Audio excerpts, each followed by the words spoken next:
وقتی راه 100 ساله قرار یک شبه طی بشه. طمع طلا و عتیقه در محوطه تاریخی جیزد شهرستان رشدخوار جوان 24 ساله را به کام مرگ فرستاد. ما هم رفتن به داخل کلنگزه روش ریزش کردک سری دیگه ما خود انداختیم پایین. ها چیکار کردیم نتونستیم بالا رزیم. متاسفانه شب گذشته یک نفر در همین مکانی که مشاهده میشه اومده و به هوای همین عتیقه‌جات متاسفانه این تعداد 5-6 نفری بودن که ما 2-3 نفر رو دستگیر کردیم. یک نفر متاسفانه اینجا آوار اومده پایین و فوت شده. ساعت چند اتفاق افتاد؟ ساعت دقیق یادم نیه. 2-2:30 ارزش شده داشت. نه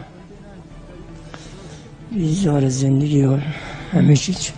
جیزد با وسعت 70 هکتار در سال 737 هجری شمسی بر اثر زمین لرزه بزرگی بر روی 30,000 تن اهالی این شهر تخریب میشه که تاکنون این محوطه تاریخی بارها مورد هجوم برخی سودجویان بومی و غیر بومی قرار گرفته.